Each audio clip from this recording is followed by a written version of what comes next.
Muy buenas tardes a todos los asociados e invitados a esta segunda webinar de un ciclo de webinars que APECO ha organizado para, sobre todo, asumir los nuevos retos que tiene la construcción por delante. Una actividad, la de construcción, que está sometida en estos últimos años a unos cambios vertiginosos y que desde la asociación, una de las principales asociaciones del noroeste, como siempre decimos, relacionada con la construcción, pues queremos asumir estos nuevos retos y por lo menos tener estos foros de coloquio y de debate y sobre todo conocimiento para nuestras empresas asociadas que tienen en muchas de ellas larga trayectoria, el nuevo escenario al que se avecina el sector de la construcción. Sabéis que hemos reiterado y estamos trabajando denodadamente desde la Fundación Laboral en uno de los problemas más importantes que tiene el sector, y ahora mismo, antes de entrar en el webinar, era motivo de debate, la falta de mano de obra que tantas veces me reclamáis personalmente, ¿no? Este es un tema importante y que va a suponer en un futuro una situación crítica y que ya está en este presente, ya está ocasionando problemas a la hora de resolver los proyectos que tenemos encargados, ¿no? En todo caso, que sepáis, y quiero lanzar este mensaje, que desde tanto la Federación Gallega de la Construcción como la Fundación Laboral estamos poniendo todo lo que está en nuestras manos, junto con la Administración, intentando convencer a la Administración de que tienen que colaborar en esta divulgación y, sobre todo, puesta en valor del sector como futuro para nuestros jóvenes, como futuro, como un sector de futuro, como uno de los sueldos, el segundo sueldo medio más alto de toda nuestra economía, y poniendo en valor esta construcción como un método de vida, un modo de vida para el futuro de nuestros jóvenes. Estamos creando nuevos proyectos formativos. La próxima semana presentaremos el proyecto Constrúate, que no es más que una formación reglada, pero dentro de la Fundación Laboral, que va a significar una formación durante 2 años para trabajadores jóvenes que quieran alcanzar el título de oficial de primera albañil. Es un proyecto que estamos muy ilusionados y que ya ha cubrido en su primera edición todas las plazas disponibles.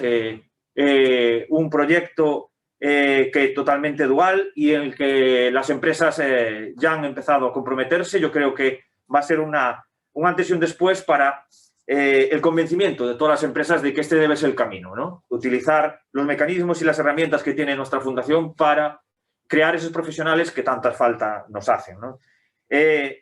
Junto con la falta de mano de obra, los cambios vertiginosos que está, como os decía, sufriendo nuestro sector, los cambios normativos continuos, que la verdad es que muchas veces denunciamos, ¿no? Que tenemos en el sector una carga normativa y de reglamentación que es abrumadora y que a veces es asfixiante y que nosotros tenemos que demandar que sea ordenada y que sea justa, ¿no? Pues esto, junto con ahora y de rigurosa actualidad, la subida de los precios de los materiales que nos está condicionando y que está siendo tan importante, que está causando un perjuicio al equilibrio de nuestros contratos, bueno, como digo, son aspectos muy importantes que están ahora mismo preocupando a todo el sector. En todo caso, y en el día de hoy, y quiero agradecer la alta participación que ha despertado y alto interés que ha despertado esta segunda webinar,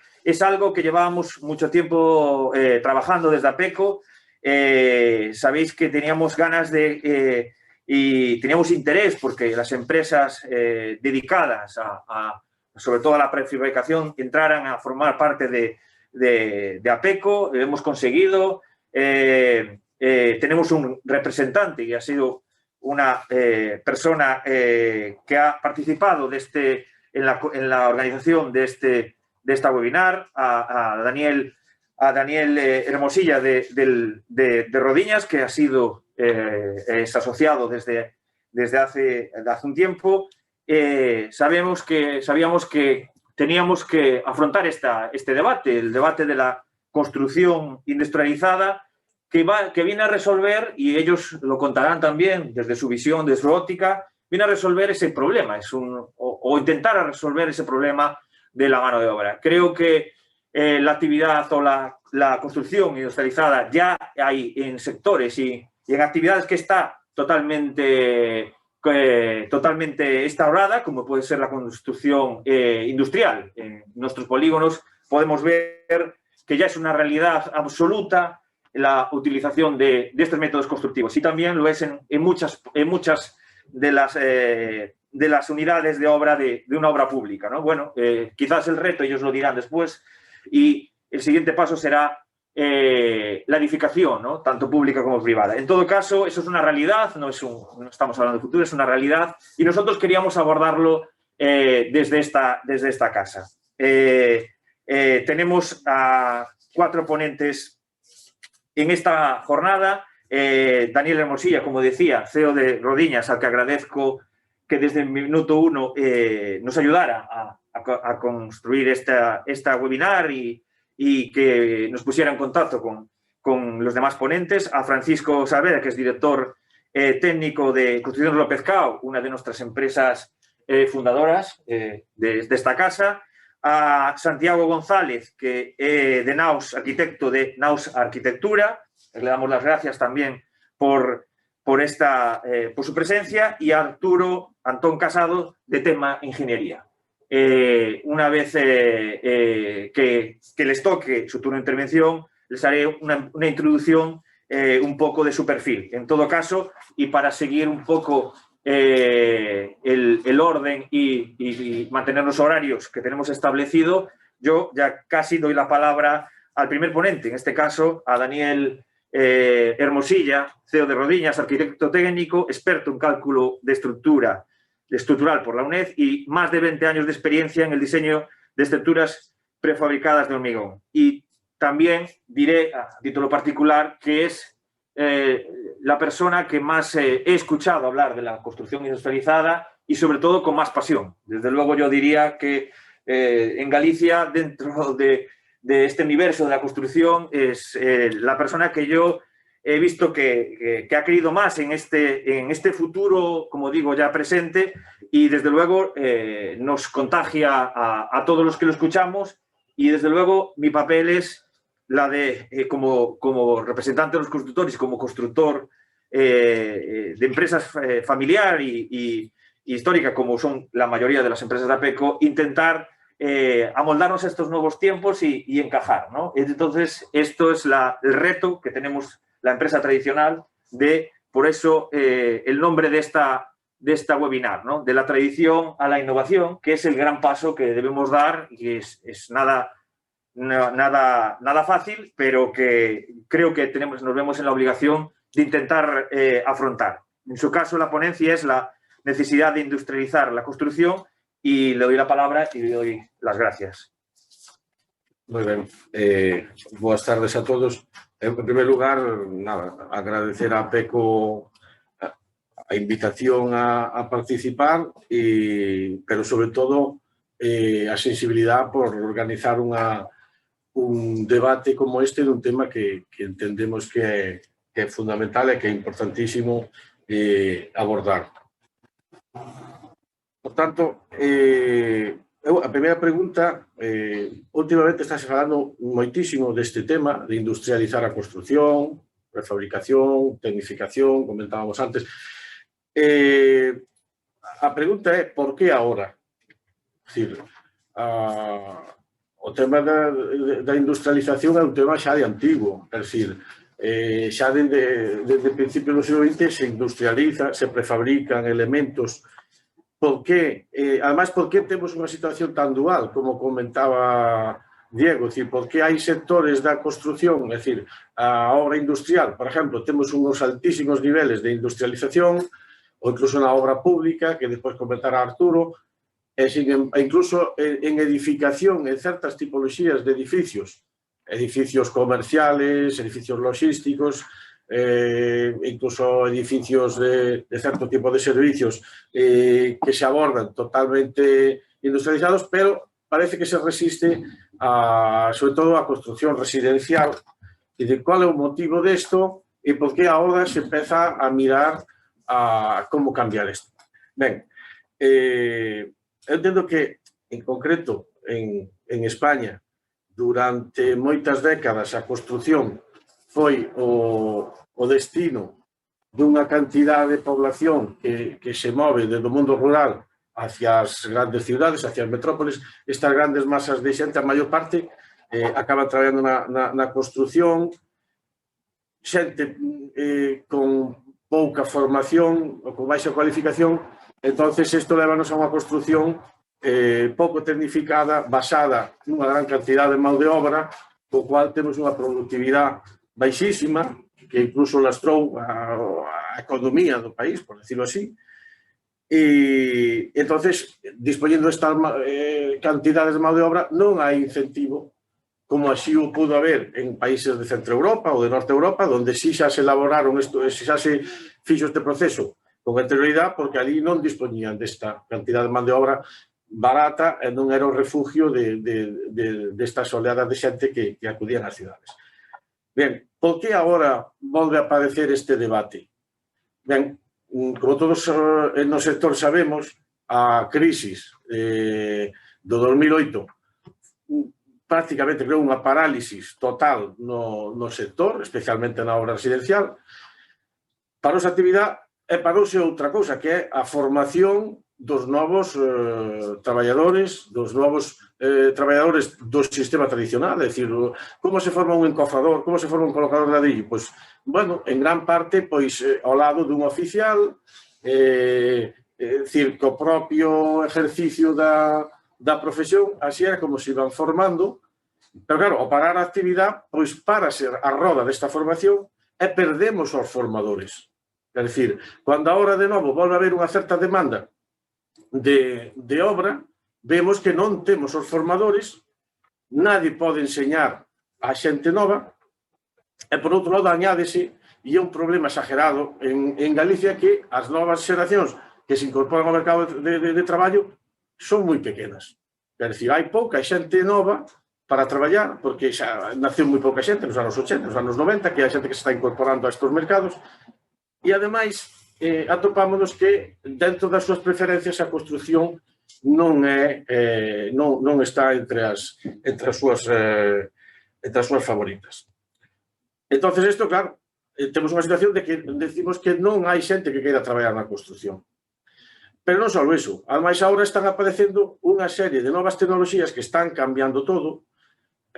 Falamos do BIM, falamos da digitalización, falamos de todo isto, que encontramos a situación ideal para por fin abordar o cambio de coyuntura, o cambio de cultura de construcción que se foi pospoñendo e que realmente non se abordou, e agora hai que abordarlo por necesidade.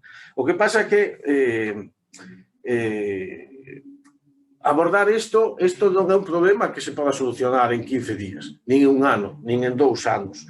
Todos temos claras as ventaxas de ir a unha construcción industrializada. Gustaríame matizar, que decir, a diferencia, porque dices industrialización, prefabricación.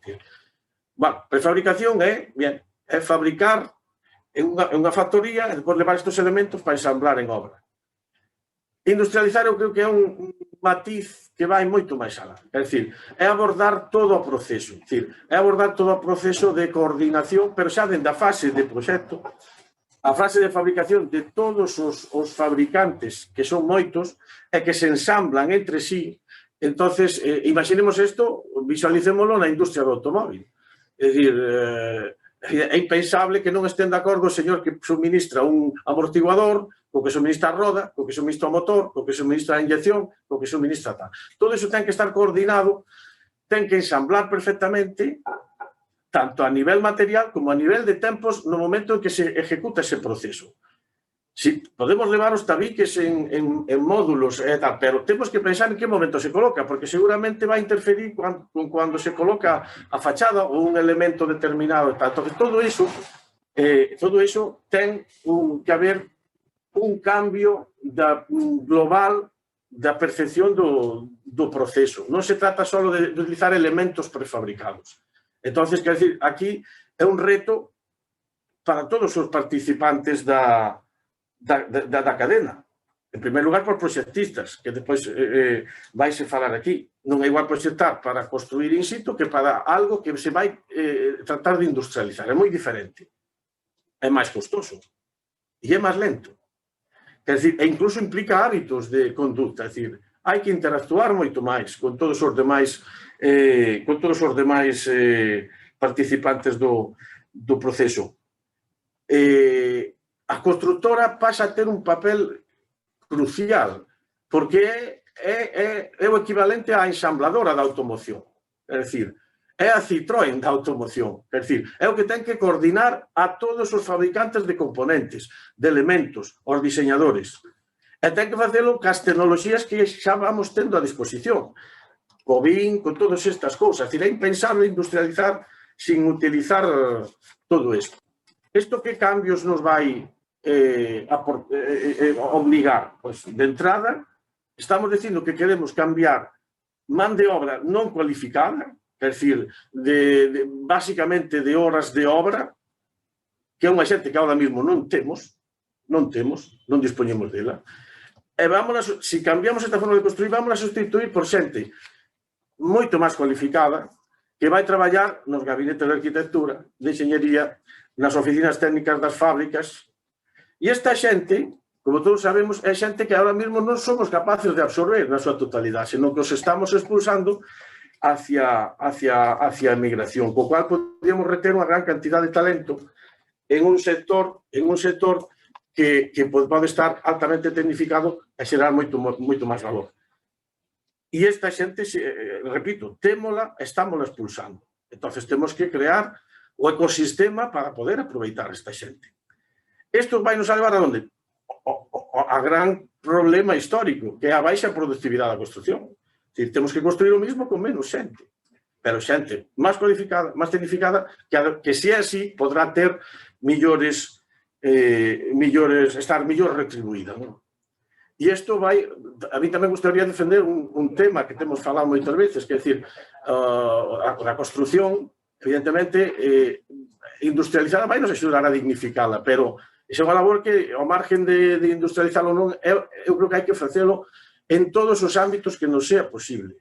Miren, toda a civilización que temos é impensable sin a construcción. É dicir, sin a construcción non hai enerxía, sin a construcción non hai ferrocarriles, non hai carreteras, non hai hospitales, non hai aceras, non hai absolutamente nada. Se queremos montar industrias agora, grandes industrias financiadas por Europa, por quen sea, vamos necesitar un sector constructor que este moi ben preparado, que sea ágil, que poda facer estas obras en calidad e en plazo necesario, o cual non é un sector que haxa que mirar de lado, con desconfianza, é un sector estratégico, totalmente estratégico, para poder desenrolar todo o resto de cualidades e de proxectos que queiramos facer. Dificultades para industrializar, moitísimas, todas, tío. Empezaba polo proxecto, hai que cambiar a forma de proxectar, hai que cambiar a forma de retribuir os proxectos. Eu digo moitas veces, non se pode industrializar nada con un garabato, necesitamos proxectos ben feitos. Proxectos ben feitos quer decir proxectos moi estudiados, que as horas necesarias, e para ter as horas necesarias, evidentemente, os señores que encargan os proxectos terán que pagarlos, lóxicamente. Temos que desarrollar a cultura colaborativa. Hai outras dificultades de moito tipo, a forma de pago, alguna vez o temos falado, decir, si se paga mediante certificacións, pero agora resulta que temos un material fabricado nunha fábrica, o señor da fábrica non vai ser o que financia a obra. Os bancos terán que acceder a poder financiar eso con material estocado, co que sea. Temas de seguros. Eu recordo cando, en cuanto aparecían esas papeles dos seguros que había un elemento prefabricado, automáticamente poñenlle unha cruz e había dificultad, ou subían a prima do seguro. Cando é ao revés, é dicir, unha obra industrializada, prefabricada, cun hormigón de moita máis calidad, con uns metales, pode dar unha calidad moi superior, co cual as primas tiñan que ser inferiores. E despois a formación. Es decir, en segundo lugar, quer decir que este é un proceso que vai ser lento. Es decir, a medida que se vayan metendo máis elementos prefabricados, ten que ir aumentando a capacidade industrial, que tampouco hai. Estamos metendo o 1% da edificación residencial son con elementos prefabricados. Se só duplicar eso, ¿cuántas fábricas máis farían falta? Quer dizer que isto non se crea. Non vamos a resolver o problema da falta de mão de obra para este verano. Por explicar de alguma maneira. E o tema da formación é fundamental. Estáse facendo esforzos enormes do sector por a formación da nosa xente e demais, pero tamén a administración terá que entrar en eso, terá que nos dar os profesionales que necesitamos, que son diferentes aos que hai agora, e terá que haber unha reforma donde aí participa a administración, o sector e demais. E eu vou parar aquí, paso a palabra ao siguiente ponente. Muy bien.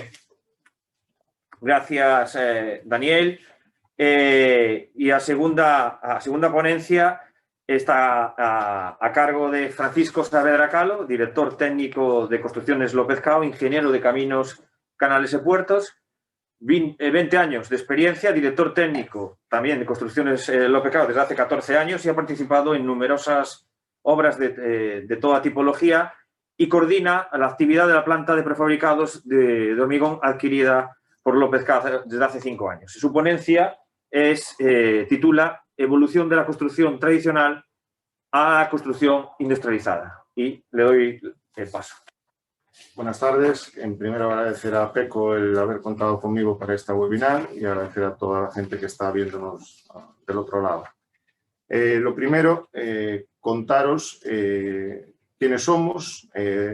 Nosotros somos Construcciones López Cao, es una empresa de construcción de las de toda la vida, construcción tradicional. Es una empresa que tiene canteras, que tiene planta de asfaltos, se dedica a todo tipo de obras, obra portuaria, obra de carreteras, obra de edificación, complejos deportivos, parkings, edificación residencial, edificación industrial.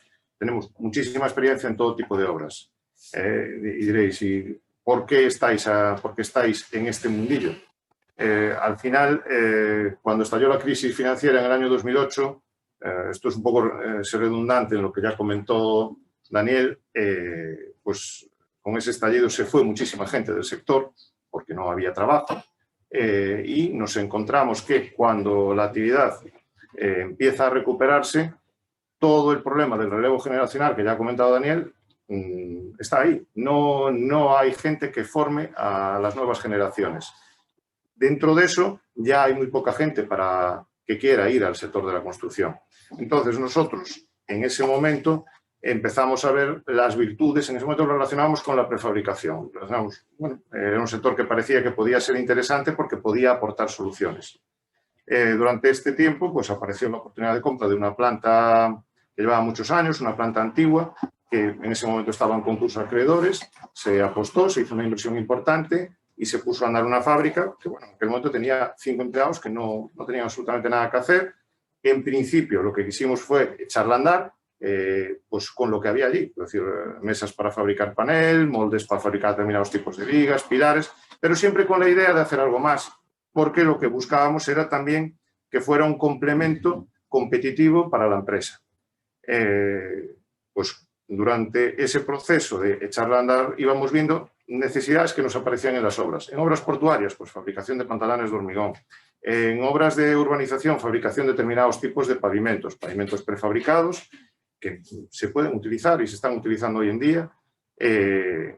Montamos una planta de baldosa, también para complementar en las obras de urbanización, pero siempre un poco lo que nos estaba picando era el tema de la edificación, porque en lo que es la edificación industrial, tema paneles, tema vigas, tema pilares, estaba muy resuelto, pero en la edificación residencial, que nosotros hacemos edificación residencial, oficinas, nos encontrábamos siempre el problema de la mano de obra. La mano de obra cada vez se va encareciendo más. Estábamos viendo que determinados oficios estaban disparando en el coste, que teníamos problemas en las obras para poder cumplir plazos.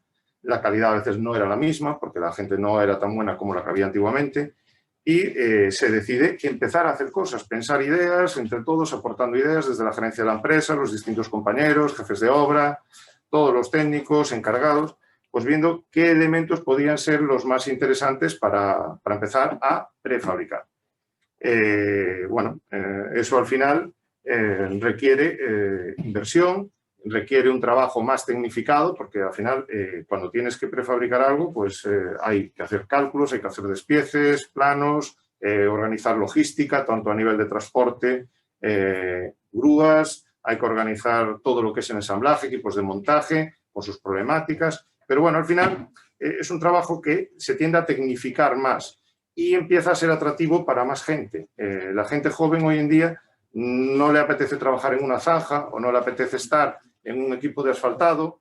Yo lo entiendo, es respetable, pero sí este tipo de trabajo más tecnificado asociado a la construcción, pues yo creo que empieza a tener más demanda y, yo creo que puede ser abrir las puertas a gente joven que se vengan a trabajar en un sector que, como decía el presidente de APECO, es un sector que tiene el salario medio el segundo mejor tiene a nivel de días de convenio, a nivel de vacaciones, es un sector que puede competir con cualquier otro y no tiene por qué bajar la cabeza.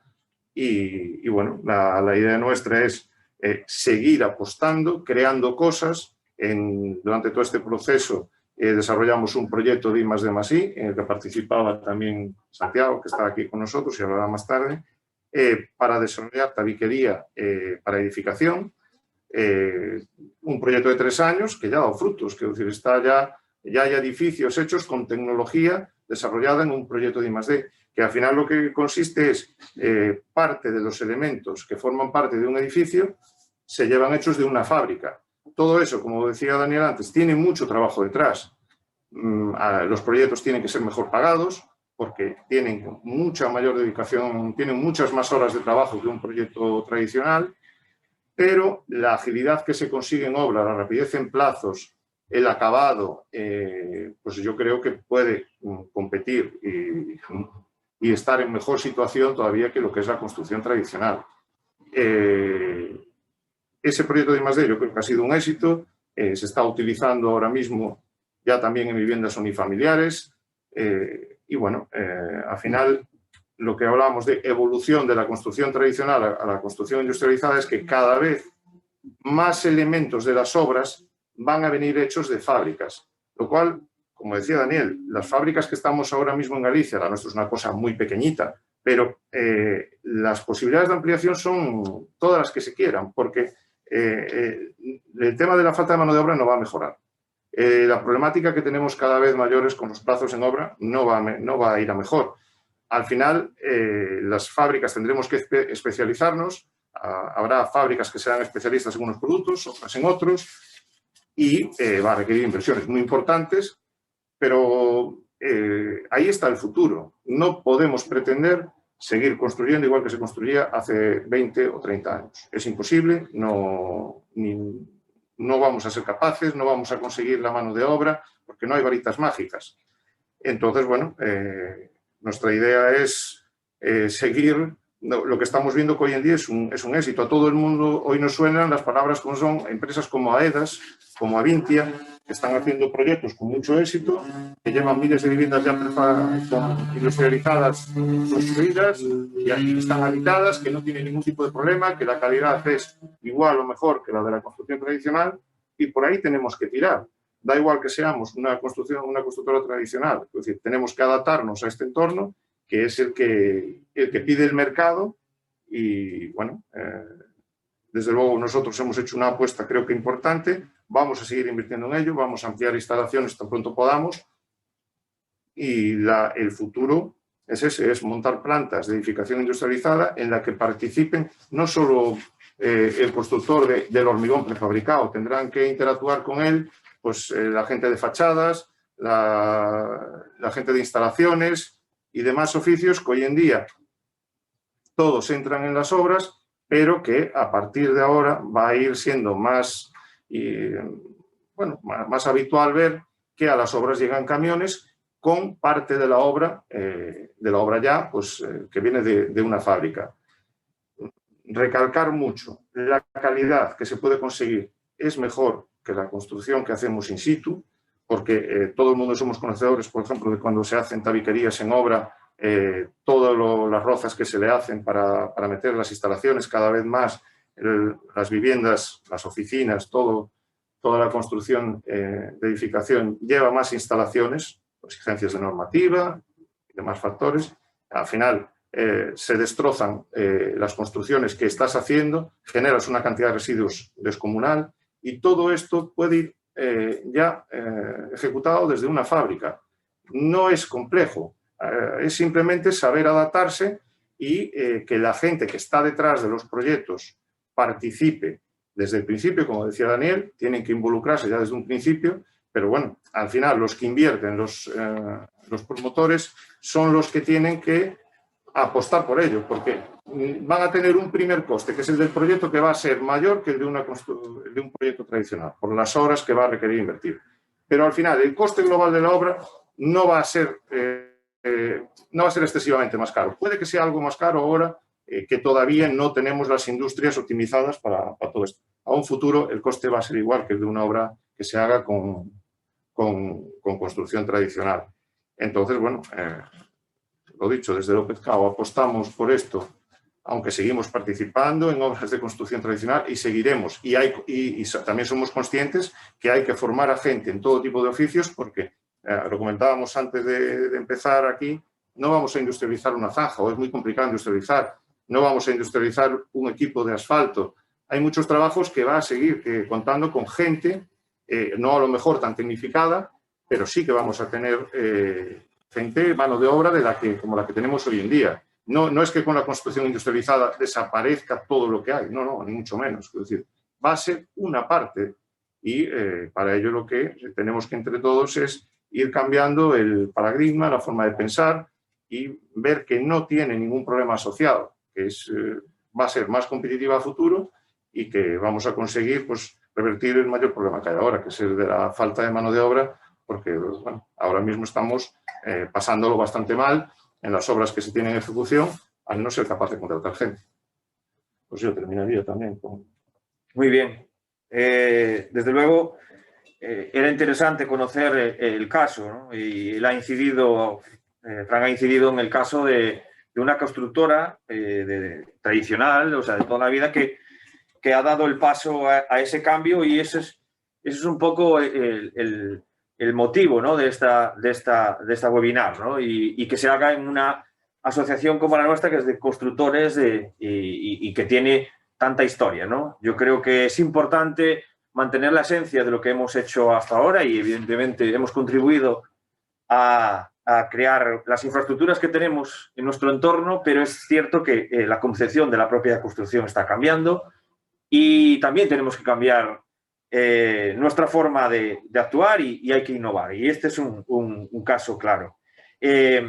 Deciros que podéis ya desde ahora plantear las preguntas ahí en el chat, porque por la experiencia del anterior webinar, cuando despedíamos la propia webinar, empezaron a llegar todas las preguntas y ya habíamos despedido y no pudimos contestarlas, ¿no? En este caso, todo lo que os vaya surgiendo lo podéis ir comentando ahí, todas las preguntas, cuestiones de diversa índole las podéis escribir ahí y después en el turno de preguntas pues, o de debate intentaremos resolverlas. En este caso ahora doy la palabra a Santiago González García de Naus Arquitectura, arquitecto desde 1985 por la Escuela Técnica Superior de Arquitectura de Madrid, socio fundador de Estudio Naus Arquitectura.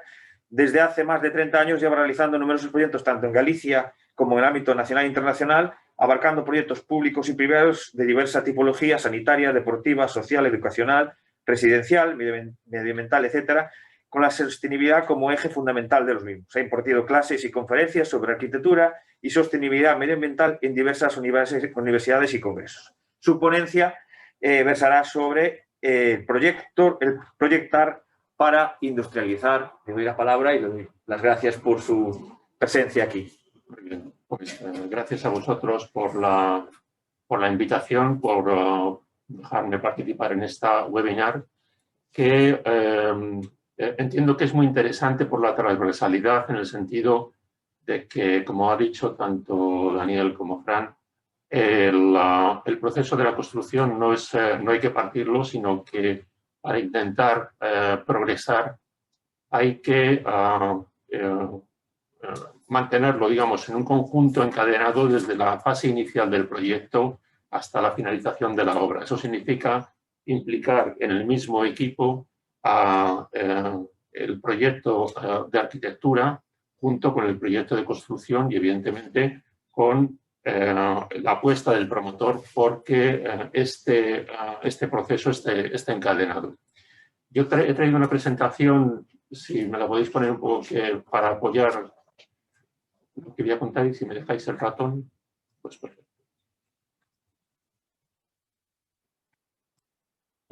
La otra.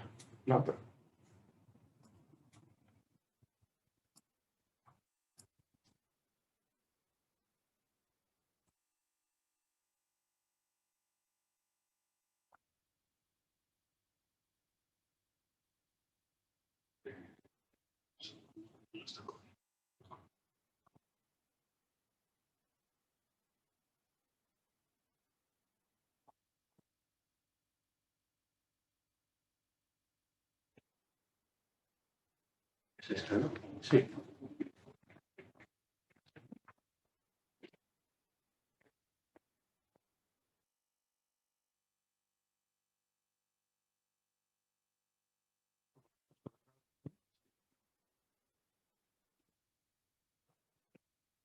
Bueno, como ya se ha dicho aquí, hay un factor muy importante que tiene que servir de base, de nexo, de unión. Esta cadena que he comentado, hay que buscar herramientas y herramientas, digamos, avanzadas y herramientas digitales que nos permitan hacer de nexo, de pegamento entre el proceso del proyecto, el proceso de la construcción y el proceso final de la obra. Esta herramienta existe desde no hace mucho y es las herramientas, los programas BIM. Voy a hablar un poco de los programas BIM y lo que significa y cómo de alguna manera se pueden ir articulando los proyectos y el proceso constructivo alrededor del BIM. El BIM es una herramienta de diseño en la que dejamos de proyectar desde la arquitectura en 2D para diseñarla en 3 dimensiones, pero con todos los elementos que participan en el proceso de la obra, en el proceso del edificio, incluidos. Entonces, hay una parte... A ver si paso. Y es que el BIM nos permite combinar, meter en un único modelo gráfico de construcción desde la estructura, las instalaciones, los acabados, las ventanas, todo está metido dentro de un único modelo. Y tiene una característica muy singular, y es que de alguna manera en ese modelo podemos resolver en 3D todas las interacciones que pueda haber y los problemas que pueda haber de las instalaciones con las estructuras, por ejemplo, o un detalle de un cerramiento en relación a una ventana. Es decir, nos permite adelantarnos a todos los problemas que nos vamos a encontrar en la obra. ¿Esto qué quiere decir? Que podemos individualizar cada uno de los elementos del proyecto y transmitirlos a una fábrica para que se fabriquen de esa manera. Esto es el nexo de unión entre el proyecto en el que marcamos y diferenciamos cada uno de los elementos y la industrialización. Si esto se combina, como se está combinando ya con, imaginaros, una máquina de climatización si se combina con un inodoro, si se combina con una mesa de mobiliario y la fabricación de esa mesa de mobiliario o de ese muro de cerramiento tiene ya una etiqueta, unas características de potencia, de dimensiones, de características físicas. Cuando hacemos el modelo y cuando metemos cada uno de los elementos dentro del edificio, ya está etiquetado y se sabe perfectamente que eso no es una línea, no es un dibujo de porque sí, sino que es un elemento físico que nos permite, digamos, bueno, desde valorarlo hasta hacer tareas de mantenimiento sobre él en un futuro. Es decir, es una herramienta que nos permite diseñar desde el principio, pero con elementos reales, no con líneas. Bueno, un modelo BIM nos permite hacer esto, es decir, hacer todo lo que es el diseño de instalaciones del edificio y ver las interacciones que podemos tener entre todos los conductos con los elementos constructivos. Eso nos permite establecer una relación entre el proyecto, de forma que nosotros exportamos los elementos a las fábricas para que las fábricas realicen esos elementos, los fabriquen, y que el montaje en obra se pueda industrializar, es decir, se pueda sistematizar. En este proceso, digamos, incluiremos en la fase de proyecto, trabajaremos con BIM desde el concepto, el diseño, el proyecto tanto arquitectónico de estructuras e instalaciones, y estos, cuando tenemos todos los elementos metidos dentro de un modelo BIM, nos da un presupuesto porque sabemos exactamente qué metros cuadrados tenemos de cada material, qué superficies tenemos de cada material y dándoles un valor podemos tener un coste de la obra. En cuanto a la obra, ya lo adelantaban, es decir, nos permite tener una planificación perfecta de la obra porque tenemos absolutamente todos los elementos definidos y se trata de planificarlos en el tiempo. Nos permite exportarlos a las fábricas para realizar la fabricación de esos elementos, el montaje en obra, un control de costes exhaustivo y sobre todo otro elemento importante que no está puesto aquí es el mantenimiento futuro del edificio. Es decir, cuando nosotros tenemos en lo que ahora mismo se llama libro del edificio, cuando nosotros tenemos en un modelo 3D del edificio que daremos al promotor, cuando tenemos definidos todos los elementos de ese edificio, cada una de las máquinas de ese edificio, podemos tener añadido como etiqueta cuándo hay que hacer los mantenimientos de ese elemento, cuándo hay que reponerlo, si tenemos incluso exportándolos a otros programas podemos tener incluso un control de funcionamiento. En fin, nos abre una cantidad de posibilidades enorme. Es decir, que no solo hablamos ya de proyecto y de obra, sino que hablamos de futuro del propio edificio. Y, por supuesto, si en un futuro alguien cambia algún elemento del edificio, edificios públicos complejos, como puede ser un hospital o un hotel, tiene el modelo base para poder seguir evolucionando en él y trabajando en él para seguir definiendo el edificio hasta el final de sus días. Bueno, algunos dibujos basados en el modelo BIM en el que estas etiquetas al final son automáticamente el número de elementos de cada tipo que hay. O, como en este caso, bueno, podemos diferenciar las capas de cerramiento que hay desde aislamientos, revestimientos, todo tipo de... es decir, el modelo BIM puede ser puede tener una categoría sencilla o tener una categoría, digamos, de definición elevadísima.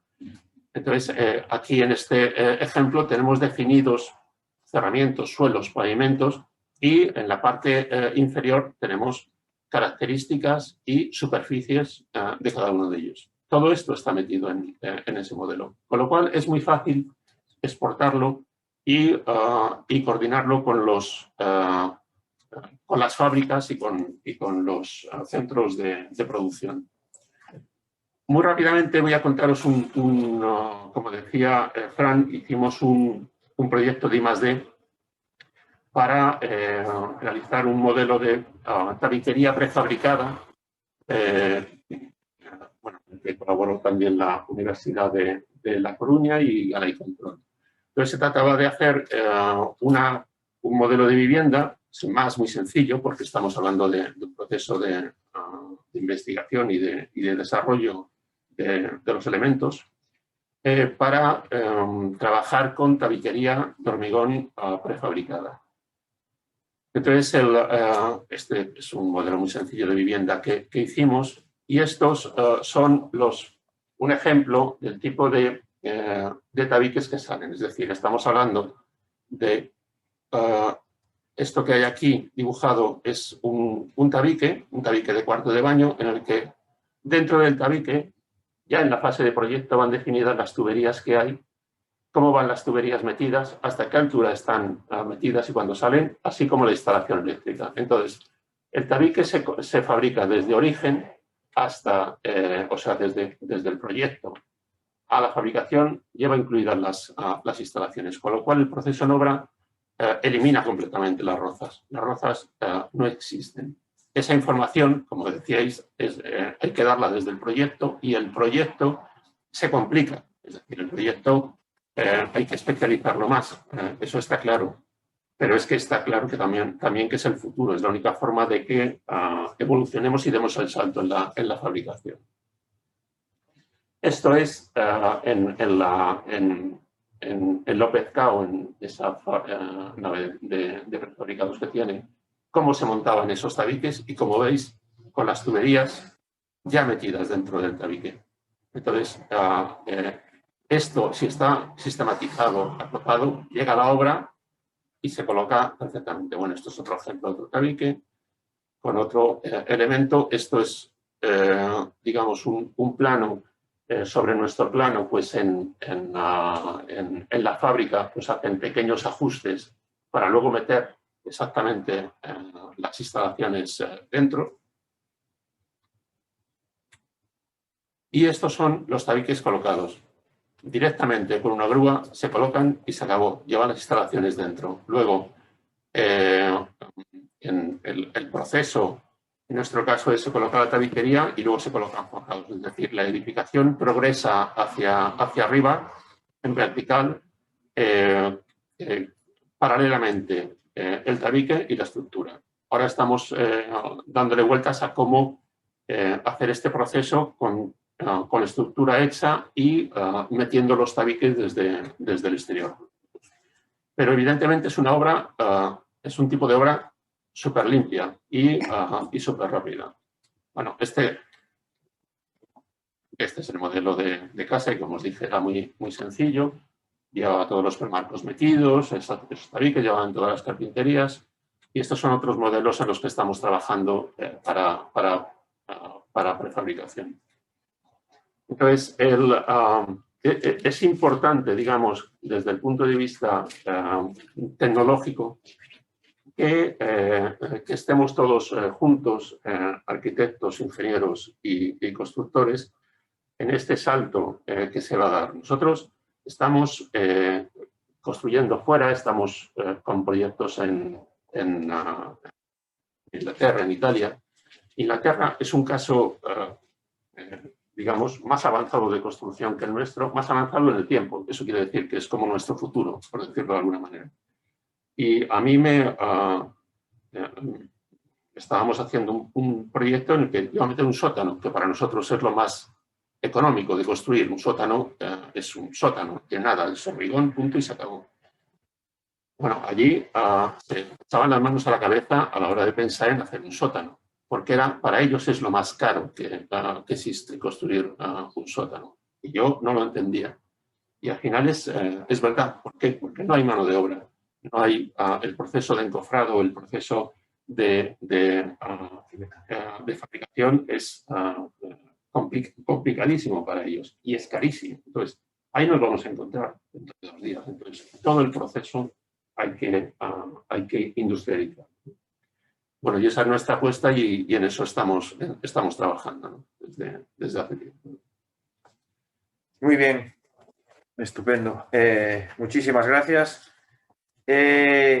Y pasamos a la última ponencia, en este caso a cargo de Arturo Antón Casado, de tema Ingeniería, Ingeniero de Caminos, Canales y Puertos, por la Universidad de Coruña en el año 2000, primer Premio Nacional Fin de Carrera, profesor asociado de la Universidad de Coruña desde 2005, diseño y proyecto de obras en ingeniería tema desde el año 2000, diseño de puentes y pasarelas, estructuras singulares, edificación de grandes luces. Obras destacadas: nueva cubierta del Estadio de Riazor, puente das Correntes en Pontevedra, viaductos de Miño y Barbantiño en la AP53, túnel de la Marina y aparcamiento de Oparrote, pasarela de Oira en Ourense, estructura del Palacio de Deportes de Cartagena y cubierta do campo de festa en Arteixo y remodelación del Teatro Colón, todas ellas muy conocidas por todos. En este caso, su ponencia es la visión de la industrialización desde la parte de la obra civil. Y le doy la palabra y muchas gracias por tu asistencia hoy.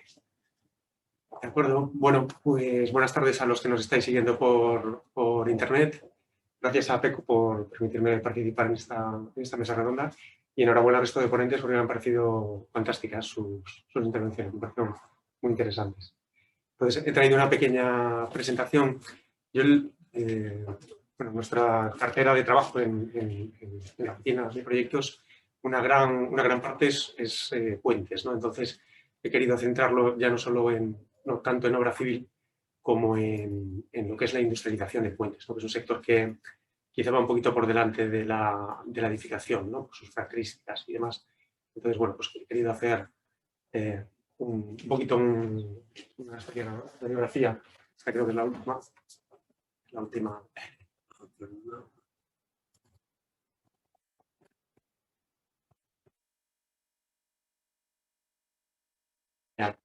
Bueno, voy a centrarlo un poquito en hablar de la ejecución, el diseño y construcción, ¿no? De puentes y un poco qué aspectos son susceptibles de industrializar, en función de tipologías, de luces, de distintas soluciones, ¿no? Entonces, para empezar, realmente he querido hacer aquí un pequeño resumen, que ya se ha hablado en las anteriores presentaciones, ¿no? De las diferencias entre la construcción industrializada y la construcción pues, tradicional, entre comillas, ¿no? Que es la elaboración en fábrica con unos diseños optimizados, a veces repetitivos o buscando sencillez de fabricación, un control de calidad más sencillo al hacerse en fábrica y más completo, un mejor aseguramiento de la calidad de los elementos que se fabrican, una reducción de plazos al no tener tanta dependencia pues, de las condiciones de obra, de climatología y demás, también un menor consumo de recursos, ¿no? Por esa optimización de los elementos que permite el hacerlos digamos, en una situación mejor, ¿no? La construcción tradicional, en cambio, pues bueno, sería el elaborar esos elementos in situ.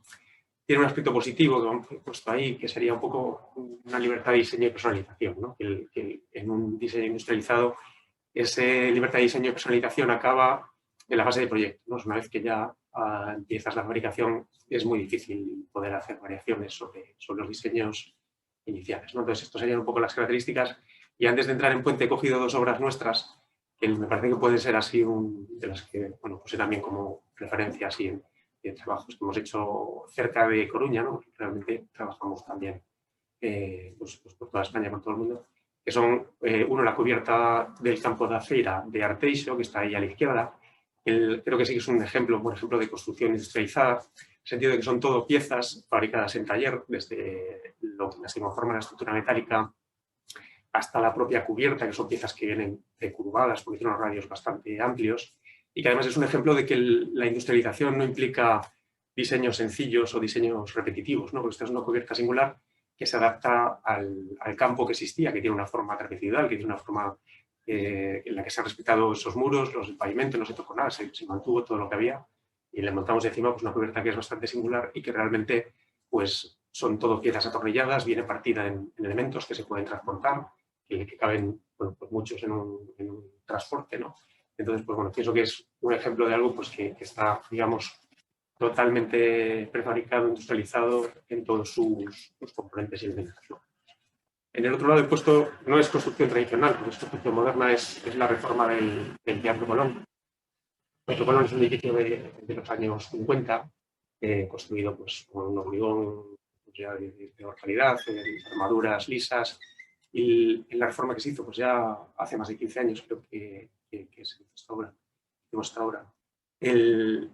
Realmente se iban abriendo elementos, había que reforzar pues esos pilares impresillados, que los pilares no tenían la misma sección, unos y otros no tenían a veces la misma sección planta a planta, ¿no? Es hormigón hecho tiene conchas, ¿no? Y con problemas de durabilidad. Entonces, en ese momento pues era difícil poder llevar piezas premontadas, ¿no? Se llevaban los perfiles, se llevaban allí los perfiles y había que ir adaptándolos un poco a lo que iba surgiendo a medida que se iban abriendo, ¿no? los elementos. Hoy en día lo mismo pues, podría hacer un levantamiento 3D, que estamos haciendo en obras de restauración, rehabilitación, que te puede dar una precisión pues, muy grande y que podría permitir, pues, incluso en algo que es tan adaptativo a una geometría irregular y compleja, pues poder plantear pues, un mayor grado, ¿no? de fabricación y de industrialización, ¿no? Entonces, bueno, ya después de esa introducción paso a hablar ya de obras de fábrica, ¿no? O puentes. Aquí en este gráfico podemos ver ordenadas las distintas tipologías. Están más o menos ordenadas por rango de luces, ¿no? De arriba serían las de menos luces y abajo pues, serían ya soluciones más singulares y de mayor luz, ¿no? Entonces he querido un poquito agrupar estas reflexiones por las tipologías, ¿no? De cada uno y por luces. Entonces, porque realmente creo que es bastante distinto, ¿no? El grado de industrialización o de prefabricación, que no es lo mismo, ¿no? Pero en cierto modo hay una relación entre más cosas según estas tipologías, ¿no? Entonces, en el primer grupo tendríamos las luces pequeñas, ¿no? Que son marcos, pórticos y bóvedas. Las bóvedas pueden llegar a ser bastante amplias y probablemente son unas tipologías en las que admiten un grado de industrialización bastante amplio, ¿no? Desde un marco, que podemos ver aquí, pues con un ejemplo de rodillas, puede prefabricarse todos sus elementos, desde lo que es el marco en sí mismo hasta las propias aletas. Y aquí quizá el problema está en el tamaño, ¿no? En la escala. O sea, llega un momento en que, aunque cortes esas dovelas más finas, ¿no? Para que pesen menos, si tienes una determinada luz, pues ya no es posible transportarlas o es antieconómico, ¿no? Entonces, una vez llegado a esas soluciones, se pueden desarrollar soluciones por piezas, pero a partir de ciertas luces, pues ya las soluciones que son más realistas son las soluciones in situ, ¿no? También son más eficaces soluciones in situ en geometrías muy desviadas, donde no está claro la dirección de trabajo o no se pueden dividir, o no es tan sencillo dividir, digamos, en rodajas, ¿no? Rebanadas, que todo también tiene, digamos, solución, ¿no? Pero siempre pues, se va complicando y perdiendo alguna de las ventajas, ¿no? En las bóvedas, en cambio, sí que es más fácil llegar a grandes luces. De hecho, con bóvedas de este tipo se suelen fabricar articuladas, después convirtiendo uno de los nudos en un empotramiento, ¿no? Y básicamente bueno, sería muy difícil encontrar falsos túneles, ¿no? No túneles, sino falsos túneles que permiten colocar la estructura y después rellenar. Sería difícil encontrar algo como esto porque se haga easy, ¿no? Un gran porcentaje de ellos pues ya se fabrican, se industrializan, digamos, ¿no? Entonces, bueno, aquí viene un poco la categoría, quizá que pueda suponer un porcentaje más grande, ¿no? de puentes, desde pasos superiores a tronco, que son, los he querido agrupar porque están dentro del mismo rango de luces, lo que son vigas de hormigón prefabricadas, vigas metálicas y los puentes tipo losa, ¿no? Ya sea moladizos o nervadas, ¿no?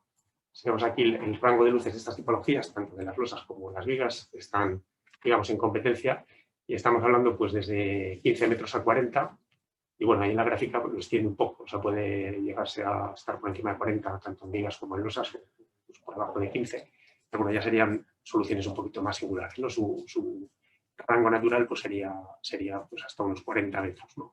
Por ejemplo. Entonces, bueno, aquí hablamos de soluciones. Cuando comparamos las vigas con las losas, yo creo que la viga sería el ejemplo claro de industrialización, o sea, de un elemento estándar que tiene una fábrica que lo fabrica con más o menos armadura, más o menos pensado, a la longitud que quieras, con distinto canto, mientras que la losa es algo que es mucho más intensivo en trabajo in situ, ¿no?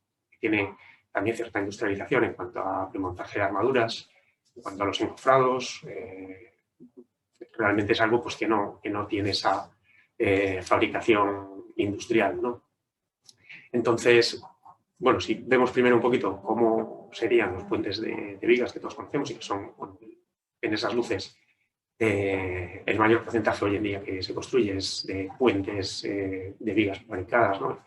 Ya sean, bueno, pues vigas en menores luces, las primeras secciones, ¿no? Las semivigas, y luego ya para luces mayores las vigas de doble T, que permiten el ajuste de tener más o menos vigas para conseguir más o menos canto en función de los requisitos de Gálibo, lo importante que sea el tener un canto más reducido, y las vigas artesa o vigas cajón, ¿no? Con una viga única que resuelve un tablero, ¿no?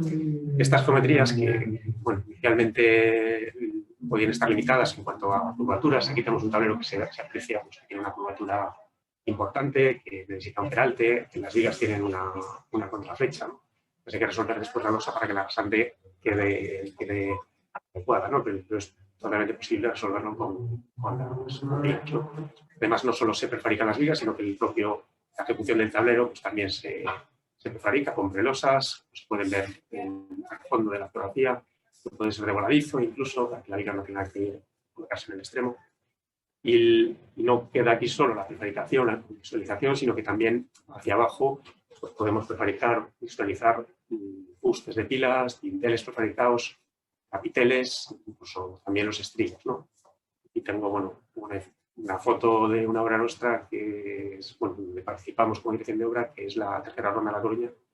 Y bueno, pues este falso túnel que está cerca de la ronda del Papagayo, pues es todo fabricado, bueno, con las cimentaciones, ¿no? Los pilares intermedios, el capitel encima de los pilares, encima van vigas en doble T y encima de ellas pues vamos a violar, ¿no? Y los muros, pues ahí se puede ver que son secciones también en pi, ¿no? Fabricadas. Pues digamos que la prefabricación nos permite abordar dentro de esas luces soluciones pues, que son competitivas,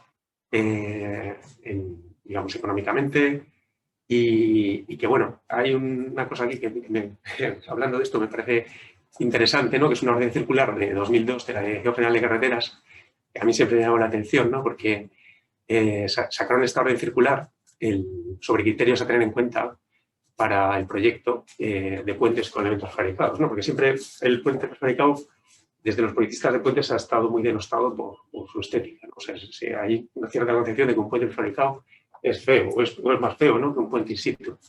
Y realmente, pues bueno, hasta el año 2000 o 2002 de esta nota, sí que se construía porcentualmente, sobre todo en pasos superiores, muchos más puentes in situ, ¿no? Y esta nota venía a poner en valor que los prefabricados que eran una buena solución, ¿no? Y entonces, bueno, que analizaba aquí y decía aspectos negativos que se asocian a los puentes de vigas fabricadas, ¿no? Y lo dice con razón, porque es que realmente había muchos aspectos porque a veces desencajes de puentes de vigas que realmente pues, pueden ser muy desafortunados, ¿no? Entonces, bueno, ahí habla como su escasa valoración estética, problemas de conservación, mayor número de juntas y el tema de las contraflechas, ¿no? O sea, todo eso son problemas solucionables con un buen proyecto. Un buen proyecto no es llamar a un fabricador y que te dé un plano de otro lado y adaptarlo. Es que realmente, o sea, hay que analizar, definir correctamente todos los elementos, como es la losa, como es la rasante, la definición de la rasante, comprobar los espesores de losa que corresponden en cada punto, el hacer un análisis adecuado de las juntas y minimizar el número de juntas. Puede minimizarse también un puente fabricado a las juntas, sobre todo los apoyos. O sea, tenemos un montón de puentes que están dando problemas fabricados, que se está gastando mucho dinero la administración por problema de los apoyos, porque no se proyectan bien los apoyos. O sea, un apoyo de un puente fabricado de vigas es algo que hay que hacerle una serie de comprobaciones y que muchas veces, bueno, pues no se hace, no se pone el apoyo adecuado, ¿no? Ahora mismo hay varios ejemplos de realización de puentes que son muy costosos, ¿no? Porque cambiar unos apoyos de un puente de tronco, de ancho de tronco, pues al final supone, digamos, unos medios de elevación, unos medios de acceso pues bastante complicados, ¿no? Entonces, bueno, esta circular me parece interesante, ¿no? Yo creo que desde 2000 a la actualidad el porcentaje de puentes prefabricados que se han construido ha aumentado enormemente. Creo que por motivos económicos, principalmente, no por esta nota en concreto, no, esta nota me parece interesante en cuanto a los aspectos que analiza e incluso las soluciones, ¿no?, que plantea, pues, para corregir esos problemas, ¿no? Traigo aquí unas fotos. Nosotros trabajamos también en Estados Unidos, tenemos una oficina en California. Estamos ahora, bueno, están construyendo unos puentes que hemos proyectado en los últimos años para la línea de alta velocidad entre Los Ángeles y San Francisco. Tengo aquí un ejemplo de un prefabricado. Es un puente muy singular, no sería un puente estándar. Es una pérgola sobre la que pasa el tren de alta velocidad de HSR, High Speed Railway. Y bueno, vemos aquí prefabricados y vemos, o sea, a mí me gustaría destacar que allí se valora mucho la estética. O sea, este prefabricado me parece que tiene, pues, unos acabados, los materiales es prefabricar las vigas, las riostras sobre las que se encuentran son in situ. Los pilares son muy robustos porque estamos en una zona sísmica con un sismo elevadísimo, ¿no? Pero bueno, o sea, realmente se consigue una calidad muy alta, ¿no? Además, allí la prefabricación e incluso lo que es la estandarización de los puentes está mucho más desarrollada que en España, ¿no? Cuando entras a diseñar un puente convencional, este no es un puente convencional y se trae la foto, pero hemos hecho allí también, pues, puentes de vigas, puentes de vigas metálicos, puentes de vigas de hormigón. Y realmente casi cuando entras a un puente convencional, tienes marcada la luz, tienes marcada la tipología, tienes marcado el número de vigas. O sea, desde el punto de vista del proyectista, en un puente, pues, un paso superior o un puente una luz, digamos, convencional, no hay mucha elección, porque la administración ya te dice, mira, quiero estas vigas, y además incluso la administración pone la sección de la viga, no es que tengas que decidir si pones una u otra, la que hace fulanito o la que hace menganito, sino que ya dice la administración, mira, yo quiero estas vigas y todos hacen la misma y competís siendo más eficaces, ¿no?, en hacer esas vigas, no tanto en hacer unas pequeñas diferencias, ¿no?, entre unas y otras. Entonces, bueno, que es un enfoque distinto, ¿no?, en ese sentido. Entonces, bueno, las conclusiones de esto, o sea, las losas in situ tienen ventajas también, o sea, no es simplemente que el prefabricado resuelva todos los casos, ¿no? O sea, las losas in situ creo que son imprescindibles, bueno, pues los radios pequeños, por ejemplo, donde ya no llegan los prefabricados. También tiene ventajas en cuanto a cantos, una losa prepensada pues puede conseguir menos canto que incluso soluciones singulares de vigas con continuidad, ¿no?, que también las propias vigas pues, tienen margen, ¿no?, para reducir su canto, ¿no? Y bueno, realmente a día de hoy, pues un gran porcentaje de los puentes en ese rango de luces se construyen de manera industrializada. Y bueno, la siguiente tipología, ¿no?, que he marcado sería los cajones de hormigón, cajón mixto. Aquí estamos en luces ya más elevadas, ¿no?, en torno, bueno, aquí marca de 35 metros, que sería un poquito bajo, hasta así 100, bueno, 80, vamos a decir, en canto constante, y en canto variable, pues más hasta 200, ¿no? Estamos en luces muy grandes. Aquí realmente es más complicado la prefabricación en sí, que no la industrialización, ¿no? Pues ha habido, bueno, se han ejecutado puentes aquí, por ejemplo, en acceso a Galicia, ¿no? Sí, se han construido por FCC puentes prefabricados en sección cajón. Parece que es una tipología que a día de hoy pues no resulta del todo competitiva económicamente, ¿no?, con otras soluciones. Entonces no tengo noticia de que a día de hoy pues, se estén cambiando en España al menos soluciones de este tipo. Soluciones metálicas, con cajones que se pueden fabricar, traer módulos y montar para después ensamblar en obra y empujar. Que también no es una solución competitiva económicamente, ¿no?, que puede tener su ámbito de aplicación. Y básicamente yo creo que a día de hoy se están ejecutando muchos viaductos con una sección que se parece a esto, ¿no? Este es el viaducto de Pambre, que hemos proyectado nosotros, está ahora en ejecución en la autovía de Santiago a Lugo. Y bueno, básicamente es un tablero de sección de autovía completa. Se entran las dos calzadas en el puente y lo que se hace es ejecutar un cajón central con un tercio de la sección. Si la sección completa son 24 metros, pues tenemos algo más de 8 metros de cajón central que se ejecuta in situ con una autocimbra, y después lo que son los laterales pues se prefabrican, ¿no?, completamente. Entonces tenemos pues unos jabalcones prefabricados sobre los cuales pues, se puede apoyar unas perlosas y entonces de esa manera pues tenemos un porcentaje del tablero pues, bastante amplio que podemos fabricar, y además con una cimbra de menos capacidad pues nos podemos construir el viaducto. una cimbra, digamos, que no necesita hormigonar el cajón completo, ¿no? Entonces, bueno, aquí este es el viaducto de Miño, que es uno de los como referencia, que construimos en 2008, proyectamos en 2008, se construyó para la P53, que cruza sobre el río Miño. Utilizamos también un sistema similar, ¿no? Con carga completa para la autovía, y aquí los cabalcones son prefabricados. Lo que es la losa superior se hormigonaba con un carro de alas, no es totalmente prefabricado, como se plantea en el viaducto de Pablo. Entonces, bueno, un poquito las conclusiones que podéis sacar un poco de estas reflexiones que acabo de escribir. Sería uno, creo que es un sector que está bastante industrializado, es altamente industrializado, ¿no? Un poco, algunas tipologías más que otras, algunas luces más que otras, pero que realmente pues se encuentra en un grado más avanzado de industrialización que la edificación, ¿no?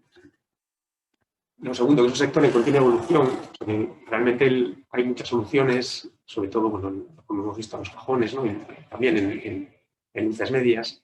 Y yo lo que veo con los 20 años que llevo de profesión, realmente ha habido una evolución. O sea, hace 20 años se construía de un modo, había unas tipologías que primaban sobre otras, tú hacías un proyecto y la constructora te lo quería cambiar a otra cosa, y realmente ha ido evolucionando, ¿no? O sea, el puente que se construía hace 20 años, pues seguramente hoy en día, pues los accesos, por ejemplo, a Galicia, pues muchos de los puentes no se plantearían igual, sino que se plantearían con otras tipologías, ¿no? Y entonces, ¿de qué depende esto? Pues bueno, depende de los costes relativos de materiales y mano de obra, ¿no? Y que han cambiado, ¿no? Bastante, han evolucionado, y también de los medios disponibles, ¿no? De poder disponer de cimbras, por ejemplo, la cimbra de Pambre, pues la hemos adaptado para el uso del viaducto de Pambre, es una cimbra que hemos adaptado nosotros el proyecto para soportar las cargas del viaducto.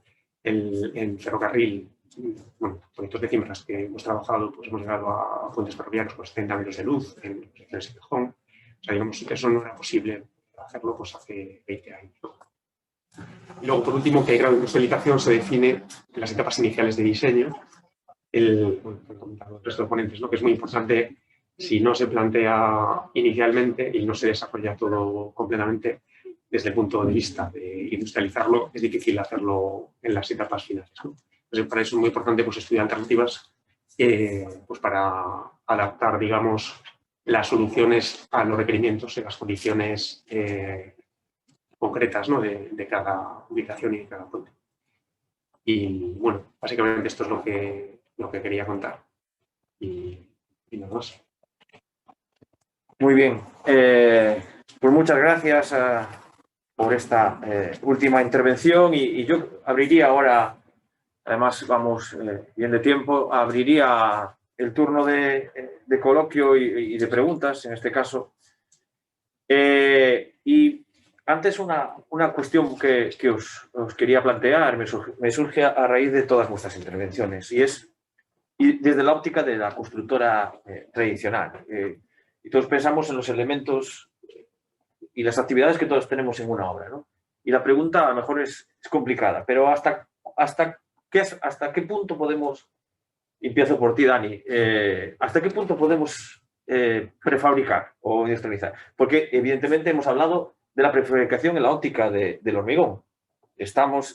Muchas veces lo hemos hablado, prefabricación en madera, prefabricación en aluminio, prefabricación, quiero decir, se está optando por varios aspectos y la mezcla de ellos, ¿no? La mezcla de la madera es la apuesta que tiene la administración autonómica por potenciar, ¿no? Las materias primas que tenemos aquí, o en este caso de aluminio, de los grandes fabricantes que tenemos, ¿no? Es un poco esa reflexión, ¿no? Entonces, ¿hasta qué punto todos hacemos muros de contención, ¿no? En nuestras obras en una simple acera? Esta cuestión que haríamos con nuestros albañiles de toda la vida, que haríamos una cimentación y haríamos un encofrado, ¿no? Y tal, esto puede que cambie, ¿no? Puede que cambie. Y desde la oficina técnica llamaremos a fabricador y diremos, oye, pues este es lo que hay que contener y hay que hacerlo de esta manera. No sé si llegará ese paso, ¿no? Esa es la pregunta que os quiero hacer. Sí, bueno, respecto a lo que comentabas de dos materiales, que a prefabricación, a industrialización non vai asociada a ningún tipo de material, lógicamente. A prefabricación é un concepto sobre todo de procesos, de gestión de procesos, sea con material que sea. ¿Cuál é o óptimo? Pues depende en qué circunstancia, en qué tipo de obra, en qué disponibilidad tecnológica, en qué nivel de accesos. Quer decir que eu entendo que a solución ideal e o futuro ten que pasar por solucións híbridas. Híbridas na mezcla de materiales, o sea, con pezas vistas, con estructuras híbridas, donde convivan cada material aportando as súas mellores propiedades. É dicir, si necesitamos un edificio con un núcleo de rigidez, pues seguramente o hormigón sea unha solución adecuada. Si necesitamos, porque non vai tardar moito, en que vamos a ter un tope de emisión de carbono, pois ao mellor tamén hai que utilizar outro tipo de materiales. Estamos en Galicia, Galicia é unha potencia de produción forestal, debería, e hai movimentos hacia eso para convertirse en un gran proveedor de madeira estructural. Es decir, bueno, pues habrá que incorporar esa potencialidad y ahí tenemos un potencial de desarrollo tremendo. Es decir, pero esos materiales tenemos que hibridarlos cos que nós fabricamos, facer solucións máis complexas e produtos con moito máis valor. Ahora, o nivel de industrialización, esa é unha decisión, como comentaba Arturo, desde un inicio, por parte da propiedade, por parte dos técnicos, por parte de... É dicir, nós temos experiencia en edificios intentar abordar con un nivel de prefabricación moi elevado, non só na estructura ou nas fachadas, senón nos cerramentos, na tabiquería, en todo. É dicir, cando falamos de industrialización non falamos só da estructura ou da fachada, senón de todo. É dicir, é o concepto de como se ensamble todo eso.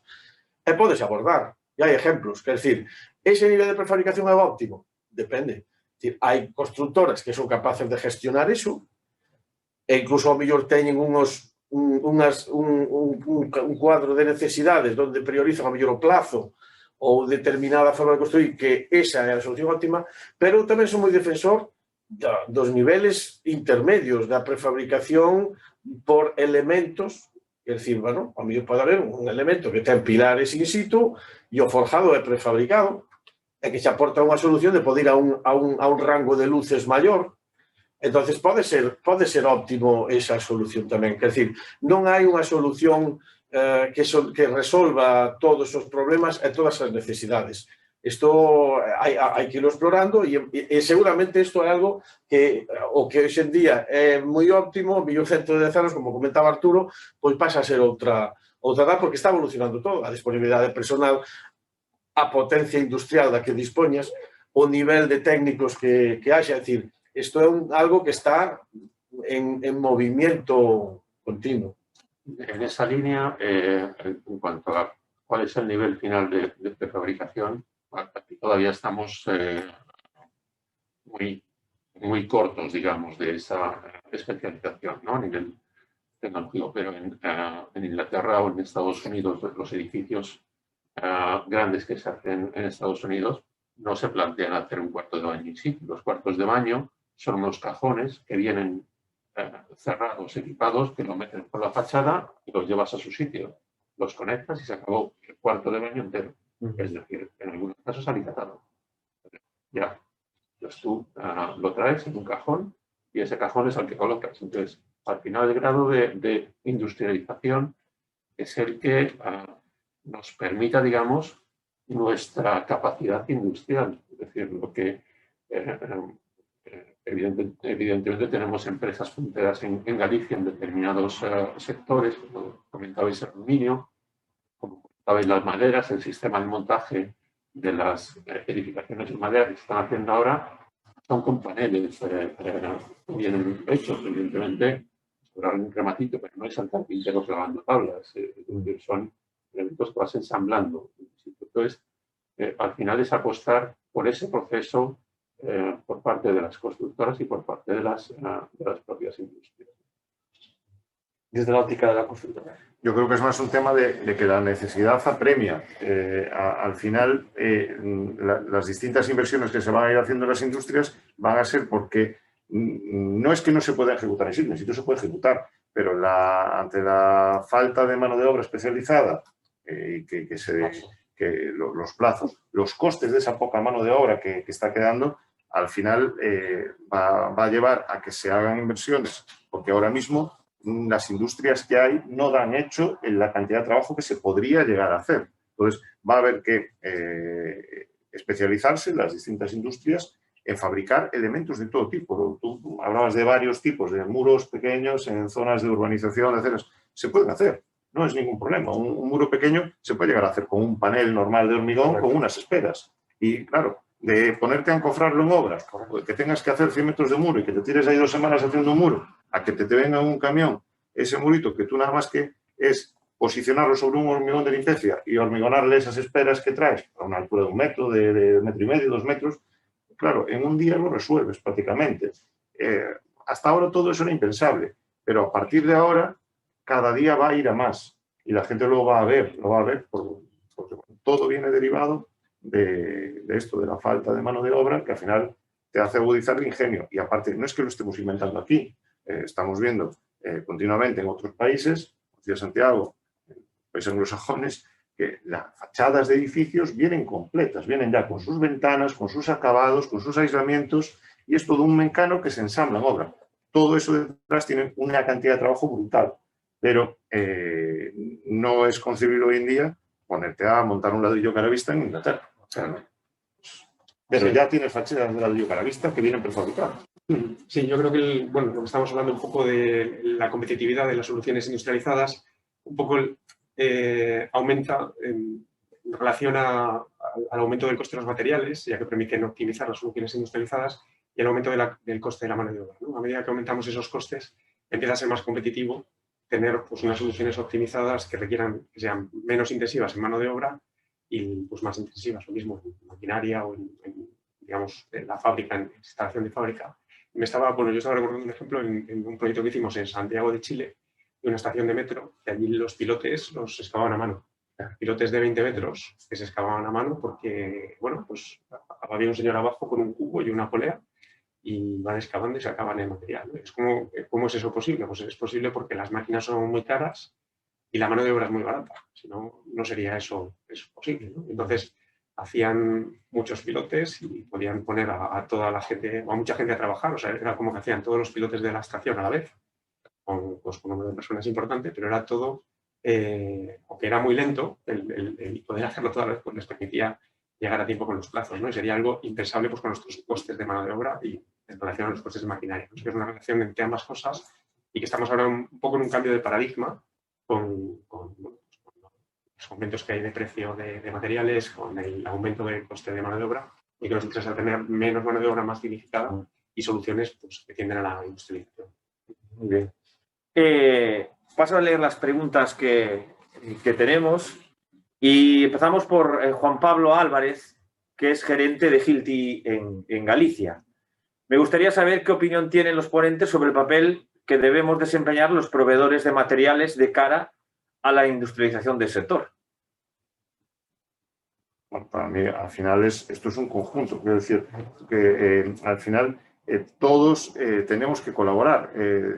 Cuando estamos hablando de elementos de industrialización y estábamos hablando antes de fachadas, de vigas, es decir, por ejemplo, las fachadas, las tabiquerías, todo lo que nos puede aportar una empresa como Hilti a nivel de todo el tipo de elementos de anclaje, pues al final son necesarios y tenemos todos que colaborar. Al final todo el mundo tiene que desarrollar soluciones porque va a haber fachadas que no todas van a pesar lo mismo, no todas se van a colocar de la misma manera, igual tabiquerías, y al final va a haber muchas veces que desarrollar elementos de sujeción es profeso para una obra determinada, con lo cual la experiencia que tienen empresas como Hilti pues, es muy importante. Yo quería apuntar una cosa, desde la óptica y aprovechando, ¿no? Porque al final, esto se comentaba ahora con Dani, es una parte de la cadena de valor, que es ahora una de las encomiendas y que estamos empezando a tratar y un poco capitaneada desde la Federación Gallega de crear una un sitio de encuentro de todos los agentes que implican en la construcción. Y además hemos acordado de que es la actividad constructiva. Estamos en el mundo de los clústeres, el mundo de tal, no sé, eso es digamos, una catalogación. Lo que queremos y lo que pretendemos, y lo hemos hablado muchas veces, es poner en un marco común a todos los agentes que intervienen en la construcción, que son muchísimos. Cuando se habla del PIB de la construcción, lo comentamos muchas veces, se habla del PIB de las empresas constructoras casi exclusivamente. Dejan fuera las ingenierías, los profesionales independientes que trabajan casi exclusivamente en los derivados del cemento, etcétera, etcétera. Todo lo que es relacionado, la madera por un lado, la piedra por otro. Quiero decir, me decía el otro día el gerente del Cástel de Granito, nuestro cliente, al 99% es la actividad de construcción. Entonces, estamos buscando esa fórmula para que todos estemos en un sitio de encuentro que sea la actividad y que tengamos ese representante y ese interlocutor ante la administración y la sociedad en general. Es difícil porque, evidentemente, la actividad constructiva tiene tantos agentes y además está tan polarizada que es difícil. Pero creo que es el momento y que además, por lo que hemos hablado en todo momento, por la transformación tan brutal y las necesidades que vamos a tener de compartir todas las experiencias, compartir todo el talento, y porque hay talento en las ingenierías, hay talento en la parte técnica, hay talento en la ejecución, porque y los que hemos trabajado, estemos trabajando por el resto de España, sabemos el valor de la mano de obra gallega. Es increíble y los encargados de obras, sobre todo, que están por todo el territorio nacional. También poner en valor esa ejecución. Y digamos que los proveedores de materiales, en este caso, como decía, forman parte también de la cadena de valor, ¿no? De la cadena de valor. No sé si vosotros queríais apuntar algo al respecto. Yo creo que en esa línea y en esa línea, además de sumar, que dices tú, y sumar equipo, es muy importante el cambio de mentalidad que tenemos que tener todas las empresas. Eso es fundamental. Es decir, el sector de la construcción, como tú dices, y las empresas constructoras, bueno, pues hay desde empresas que están mirando hacia el futuro y que la tecnificación o el tener técnicos dentro o digitalizarse en sus propios procesos de organización y de planificación, que es algo que en otros países ya tienen muy avanzado. Es decir, todo el mundo de los proyectos y de cómo se organizan las obras y todo esto, aquí todavía se tiene como cierto miedo a las planificaciones. Los planes de obra a veces se hacen de una forma, digamos, no poco profesional. Yo creo que tenemos que profesionalizarnos todos, que apoyarnos unos en otros, que apostar por la digitalización y la industrialización en nuestras cabezas y de esa manera podremos avanzar y salir de la crisis. Es decir, nos hemos basado en las empresas constructoras gallegas, tienen muy buena fama fuera de Galicia, porque su mano de obra era buena. Ahora toca otra cosa. Sí. Toca otra cosa. Entonces, yo creo que podemos dar un salto si tenemos un cambio de mentalidad y si apostamos por la tecnología, basándonos en esa experiencia, en la mano de obra, pero apostando por un salto. En ese salto, estoy completamente de acuerdo contigo que figuras como los clústeres o figuras como que la Asunta apoye determinadas inversiones para la digitalización del mundo de la construcción, para la tecnificación del sector de la construcción, son fundamentales. Y estoy seguro que la Asunta o los organismos públicos, quiero decir, apoyarían eso. Carlos Luna dice, parece que la formación de personal en los diversos oficios de la construcción se ha realizado tradicionalmente en obra por transmisión de la experiencia de los mayores a los jóvenes, pero que en la actualidad esa fórmula ya no existe. En eso hemos incidido todos. Ahí el punto crítico fue el 2008, cuando pasó la crisis financiera y se marchó del sector por más de 1 millón de personas que no han vuelto en su mayoría. Se han reconvertido en otros sectores, no quieren regresar a la construcción, muchos de ellos, y ahí se rompió esa cadena. Quiero decir, la gente que se está jubilando ahora mismo, que son los que saben el oficio, pues no tienen gente detrás joven a la que ir formando en el día a día, cogiendo experiencia para aprender el oficio. Y bueno, de momento no hay, ahora se pretende cambiar eso a través de la Fundación Laboral, sitios donde uno pueda formarse, pues es un FP, no lo tenemos actualmente, a partir de ahora parece que esto lo vamos a poder ir cambiando, pero lo que pretendemos es que se vea atractivo el sector y que siga la gente. A lo mejor no se pueden formar de esa manera, pero sí que se pueden formar a través de formación reglada, y luego esa gente que se vaya formando a través de formación reglada, bueno, pues también ir ayudando a la formación en las obras. Desde luego hemos creado, evidentemente APECO desde su fundación es una de las organizaciones que más ha fomentado la formación. Incluso ha mejorado, como decía Santiago, se ha mejorado mucho la tecnificación, porque de la crisis del 2008 lo que sí ha hecho, aparte de que nos ha hecho sufrir mucho, lo que ha provocado es que hemos aprovechado para mejorar.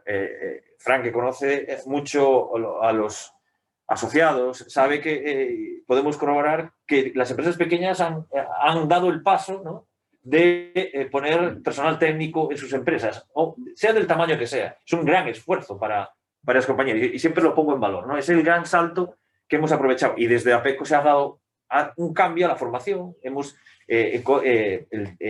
BIM, por ejemplo, APECO ha sido de las primeras asociaciones que ha trabajado los cursos BIM, que prácticamente tienen casi todas las empresas algún trabajador formado en BIM, ¿no? Hemos ido hacia ese cambio. Es verdad que esos cambios cuestan, y también muchas veces están sometidos a un relevo generacional cuando estamos hablando de empresas familiares. En todo caso, tenemos posiblemente la organización más potente, y ahora mismo la que más formación está haciendo para la Administración Autonómica, que es la Fundación Laboral de la Construcción, que tiene la infraestructura más potente, porque tiene unos centros de formación por toda Galicia del primerísimo nivel, con formadores de primerísimo nivel, pero el problema es otro, el problema social, es un problema generacional, es un problema de masa crítica. No tenemos los jóvenes, no solo en nuestro sector, yo creo que es todo mano de obra, es una concepción distinta, yo creo que, y nosotros tenemos, lo que podemos hacer es convencerlos de que ya no es la construcción tan dura, ¿no?, que digamos es un trabajo físico, evidentemente, pero ya requiere unos ciertos conocimientos y unas ciertas habilidades, ¿no? Y es más, si incorporamos procesos industrializados, ¿no? Entonces, es cierto que tenemos que trabajar en estos procesos, pero yo creo que debemos intentar atraer a una masa mínima, ¿no?, para tener esa tasa de reposición, ¿no? Sí. A mí me gustaría comentar algo para un poco en relación, por ejemplo, con lo que comentaba Santiago, por ejemplo, en relación con el tema de empresas gallegas que eran muy valoradas, pero creo que eso que está cambiando de alguna manera. Yo quería poner un ejemplo para que pudieras visualizar esto. Mira, nosotros estamos ahora fabricando unas pezas en un material que es UHPC, un hormigón de altas propiedades, que estamos fabricando en colaboración o para una empresa gallega que se está montando a miles de kilómetros de aquí. Para poner en valor un pouco o sector e a industria de que dispoñemos. É un molde, esta peza requere un molde que ten doble curvatura, feito en metal, cerrado, é dicir, unha tecnología como se fora unha fundición. Bueno, encontrar unha peza metálica que che plegue chapas con doble curvatura e que ensamblen unha ca outra. Despois con os buratos polo interior que se fan en madeira sobre unha base de madeira encolada que despois hai que meter en un pantógrafo con control numérico para darlle a forma e meter isto. Despois unha empresa que domine o UHPC, que é un material en ciernes complejo. E despois ter unha empresa que traballe o aluminio para ensamblar todo isto. Bueno, isto requiere un número de empresas que encontradas nun radio de 40 kilómetros, eu creo que non hai ningún sitio en España fora da provincia da Coruña. Sin duda. Entonces, isto é de un valor extraordinario. Quer decir, tamén a colación co que comentaba o señor de Hilti, é fundamental traballar cos proveedores. O que comentabas ti, a cadena de valor dos nosos produtos empeza moito antes da nosa propiedade, da nosa industria, da nosa nave ou da nosa... Entonces, por iso é tan interesante isto que comentabas ti de crear puntos de encuentro, foros, reunións. É fundamental que nos conozcamos. O señor de aluminio conozca da madeira, o señor que diseña puentes conozca o que fabrica andamios, é dicir, que nos conozcamos todos, porque aí é cando empezan a salir colaboración, e iso necesita algo que te apuntaba Santiago tamén, que é un cambio de mentalidade. Ser capaces de colaborar, crear ámbitos colaborativos, ámbitos de investigación, de tal, onde é fundamental, o primeiro é saber que existimos uns e os outros. Eu creo que temos en Galicia un ecosistema industrial en produtos relacionados coa construcción que é único. Que en cuanto nos ensamblemos todos uns cos outros, podemos ser competitivos en toda Europa. É dicir, incluso unido, é que xa temos líderes en moitos desos sectores, pero é que nos podemos sumar moitos máis, e podemos crear un sector de generación de riqueza e de empleo de calidad. Es decir, eu creo que para eso sí é importante isto que apuntabas tú, de alguna maneira organizar isto, reunirnos, compartir información, crear proxectos de investigación conxuntos. Temos que tirar dos laboratorios que temos laboratorios de madeira, laboratorios do hormigón, do metal, na zona de Vigo. É dicir, temos un montón de universidades, é dicir, de arquitectura, de ingeniería, é dicir, hai talento. Si somos capaces de toda esa amalgama metela no mismo e poñela a funcionar, podemos ter un sector moi desarrollado, podemos ser punteiros en moitas cousas e liderar esa transformación, esa forma de construir anglosajona, que eu creo que temos elementos para facelo. Para Francisco Saavedra, además de las ventajas en materia de optimización de personal, la construcción mediante módulos prefabricados ¿supone ventajas en materia de plazos o sostenibilidad? Bueno, Gabriel Nieto es conocido, es director de Starco Property. A nosotros nos contrataron el edificio Nexus en Sabón y, bueno, él conoce bien y además apostó él personalmente, fueron de los que apostaron por introducir una fachada de hormigón aligerado, porque, bueno, era una obra que tenía un plazo muy corto y se buscó optimizar los sistemas constructivos. Y es una empresa que tengo que decir que apostó pues, tanto por muros prefabricados como por fachada prefabricada. Y bueno, él ahí puede apreciar que sí, que se mejoran los plazos. Se han mejorado mucho los plazos de lo que podría ser una construcción tradicional de hoja de ladrillo en fachada. Y también el tema de la sostenibilidad, que es un tema muy importante hoy en día, que lo comentábamos antes, cualquier edificación que tengas que rozar todo el ladrillo que colocas para meter las instalaciones genera una cantidad de residuos brutal. Al final eso tiene unos costes endemoniados. Es que son endemoniados porque tienes que tener siempre uno o dos tíos barriendo en obra continuamente. Tienes una pila de contenedores fuera para sacar residuos que tienes que pagar, su gestión, que tienen que ir a un gestor autorizado y al final es un poco... no es que nosotros estemos en contra del ladrillo, ni mucho menos, que el ladrillo lo estamos utilizando y lo vamos a seguir utilizando, pero lo que hay es que combinar todas las tecnologías y bueno, Gabriel pues eso, es una de las personas que ha apostado por todo esto. El pasado mes asistimos a la cátedra, a otro evento organizado por Rodiñas, en la cátedra de Rodiñas en Cesuga, y que presentó el consejero de Economía. Y dio un dato, bueno, evidentemente tengo que defender la construcción, es mi papel, ¿no? Como presidente de Galicia, ¿no? Y además, defenderlo cuando hay argumentos y mejorar las condiciones que no que no sean tan favorables. Pero yo tengo un dato que no tengo contrastado, que la construcción generaba un 30% de consumo energético y un 40% de residuos y un 30% de consumo de agua. Lo que no sé es sobre qué... Si durante su vida o durante la construcción, ¿no? No, sí, y sobre la industria en general, porque entonces no me daba ese dato, no teníamos. Pero bueno, eso lo decía como retos a superar, ¿no? Ahora, ¿no? Retos a superar, ¿no? Que la construcción mejorara esos ratios. No sé qué pensáis al respecto y que tiene que ver con esto, ¿no? Que en teoría mejoraremos varios aspectos, ¿no? Con la construcción industrializada en cualquier materia, ¿no?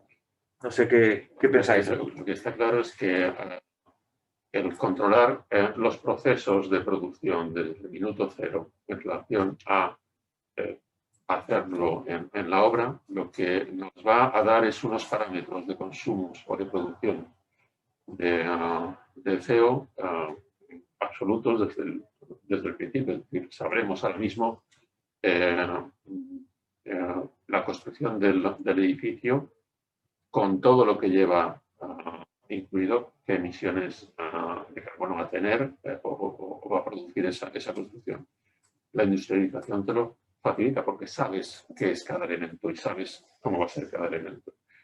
Eso en relación a una producción in situ, a una construcción in situ en la que ocurren 50.000 circunstancias aleatorias, como todos los que estamos en el mundo de la construcción sabemos, pues es mucho más incontrolable. Entonces, en ese sentido, los edificios, el proceso de construcción, los edificios van a ser más sostenibles, sí o sí. Luego, la otra apuesta es ir eligiendo los materiales que, desde el punto de vista de emisiones de carbono, pues sean más o menos sostenibles. Pero evidentemente, el controlar y el planificar esos elementos nos va a generar mayor sostenibilidad en el proceso de construcción. Eso yo creo que es obvio.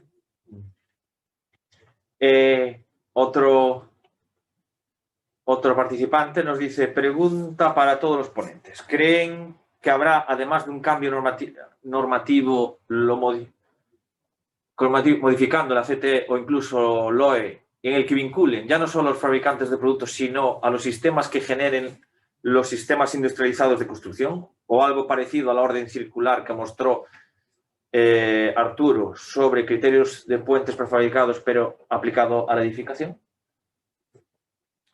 Hombre, a influencia da normativa está aí. Quer decir, por exemplo, a imposibilidade de realizar, por exemplo, agora aplacados de pedra tan habitual nas fachadas de Galicia nos edificios dos anos 80, incluso 90. Bueno, pois en cuanto si a opción de colocar un aplacado de pedra queda eliminado, e tú queres colocar unha fachada de pedra, de granito ou que sea, e tens que ir a un muro cortina, automáticamente, con esa subida de precio por esta solución, abre camino a un montón de solucións de outro tipo. Por exemplo, ahora empezamos a ver un montón de edificios de viviendas con fachadas de hormigón prefabricado. Esta é unha derivada clarísima desa normativa. A propia Unión Europea ten sacado recomendacións de que se deben usar prefabricados en la construcción, porque por lo que comentábamos antes, en primer lugar, o material que menos consume, que menos contamina, é o que non usas, ¿no? Entonces, si tú os primeiros interesados en utilizar menos material, no noso caso menos hormigón, transportable somos nós. Entonces, en cuanto tú optimizas as estructuras, as fachadas para utilizar o imprescindible de material, o consumo, además utilizando materiales con propiedades superiores en cuanto a resistencia e demais, permite afinar as seccións. Bueno, pois aí hai unha reducción de contaminación e demais que decir que ven, por lo cual a Unión Europea recomenda a utilización destos materiales. Evidentemente, hai menos desperdicios, por lo que comentaba antes Fran, que elimina as rozas, é dicir, está todo, cada elemento feito na súa medida, é dicir, todo eso xa hai recomendacións por parte en este caso da Europea e iso sí ten influencia. E depois, isto vai ter moito máis no futuro, en cuanto xa estas recomendacións empecen a ser obligatorias, ¿no? Porque no hablamos de marcados. De momento, ¿no? No, pero sí puedo hablar de marcados. ¿No? Digo yo que cuando la prescripción, estamos entre dos proyectistas, ¿no? Para la administración también, llegará un momento de un proyecto con prescripción, ¿no? Sí. Prefabricada. Sin duda.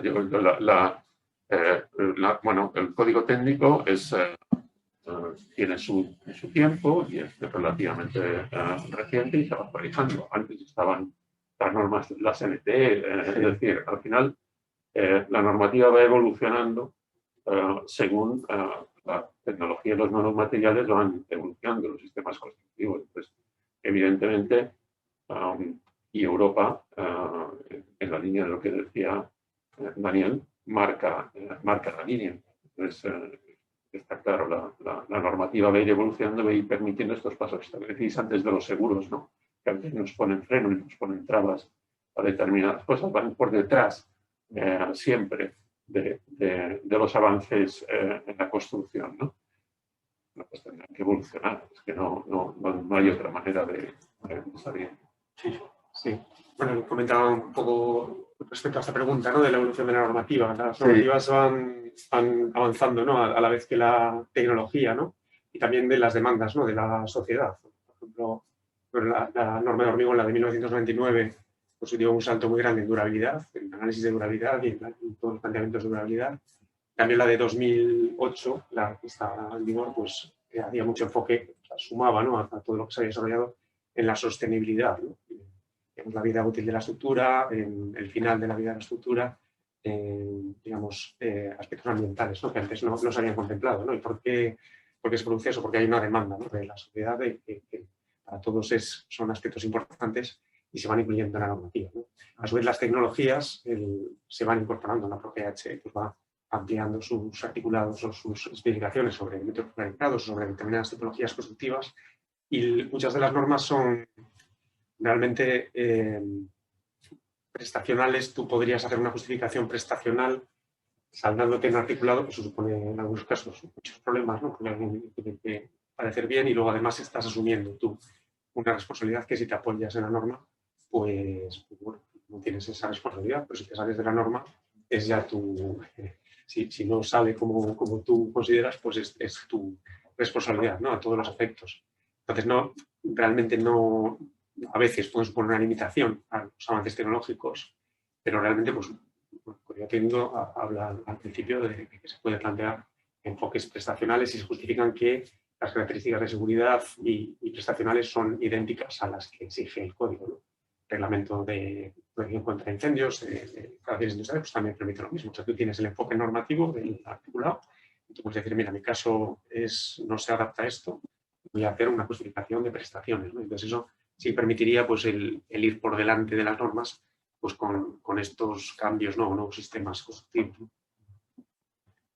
Y José Luis Candela, ex vicepresidente de APECO, nos dice, en términos de competitividad en coste y de cantidad de licitadores, ¿qué comparación se puede hacer entre la situación de Reino Unido y España? Yo supongo que será a relación de lo que comentaba, ¿no? En Reino Unido, el coste metro cuadrado de construcción en relación a España está entre 2,5 veces y 3 veces. Ya está. Es decir, lo que aquí estamos en 1.000 euros metro cuadrado, ahí están en mismas calidades, misma tipología, mismo tal, ahí están en 2.500. ¿Y cuántas empresas compiten? Apretando. Son empresas muy profesionalizadas, no hay muchas. Es decir, hay empresas, pero digamos que en el sector de edificios medios, bueno, pues digamos no hay tanto número, desde mi punto de vista, en mi experiencia, que tampoco es muchísimo. No hay tantas como aquí. Y lo que sí es, digamos, que las ofertas y las propuestas que hacen son muy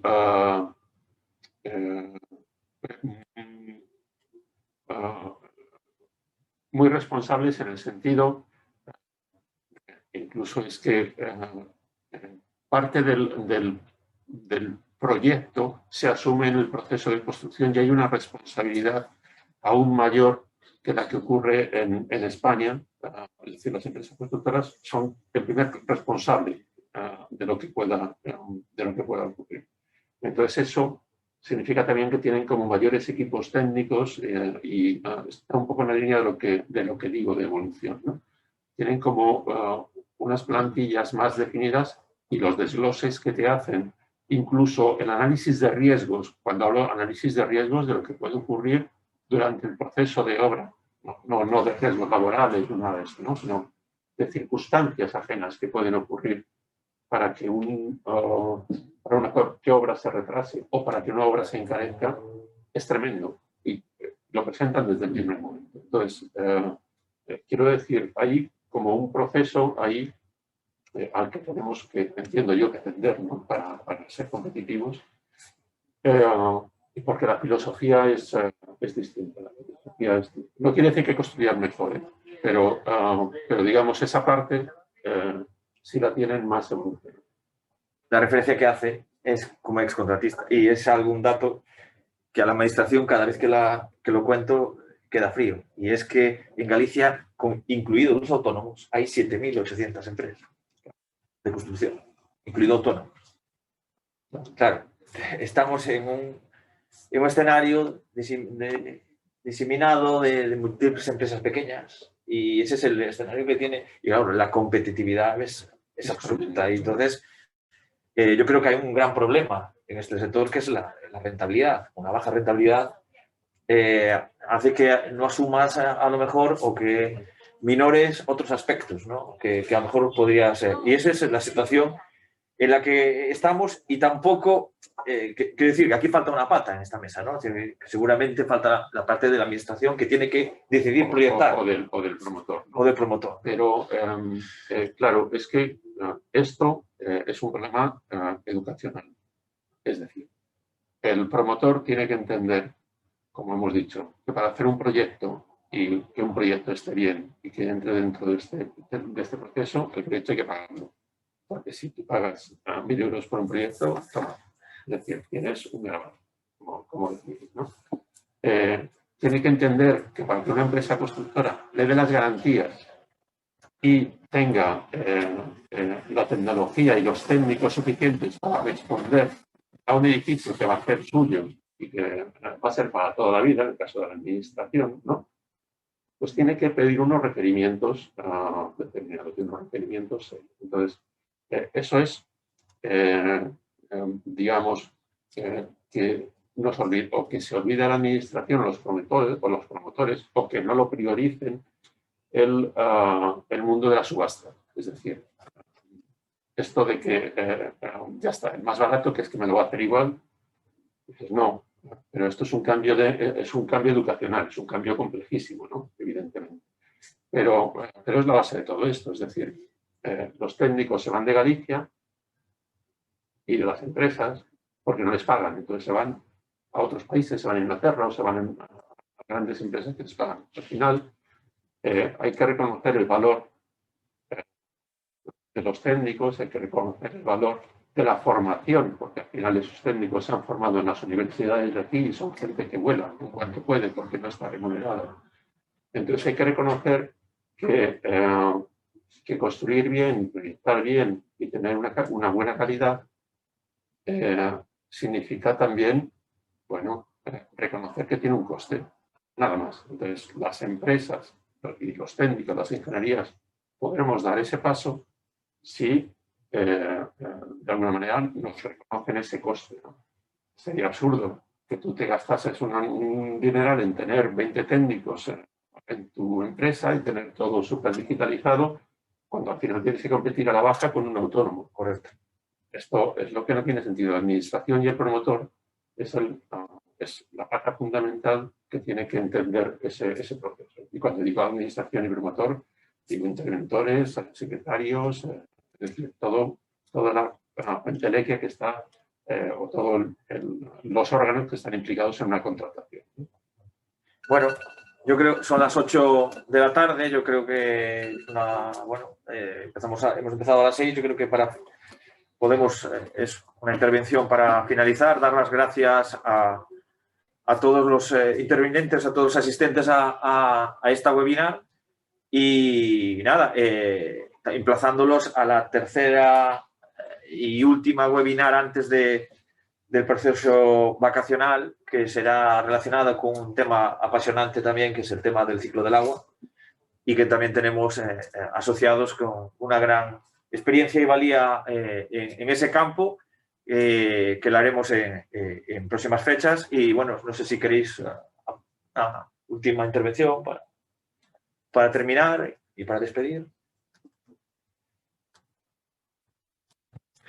Nada, como último apunte, aproveitando que hai un montón de técnicos e proyectistas ademais, invitarlos a que queda, a veces eu detecto unha certa idea de que a industrialización, a prefabricación é un sistema rígido que nos leva a edificios moi cerrados, que decir, con poucas posibilidades de proxecto, é dicir, que é todo o contrario, que decir, que se acerquen por todas as industrias, por as que sea, porque o tipo de prefabricación e de industrialización que se pode facer hoxe en día totalmente aberta, con total libertad de proxecto e que se poden realizar produtos moi singulares, pero a su vez industrializados. Muy bien. Pues nada, muchísimas gracias, buenas tardes y que seguimos cuidando mucho y nos vemos en la siguiente webinar. Un saludo.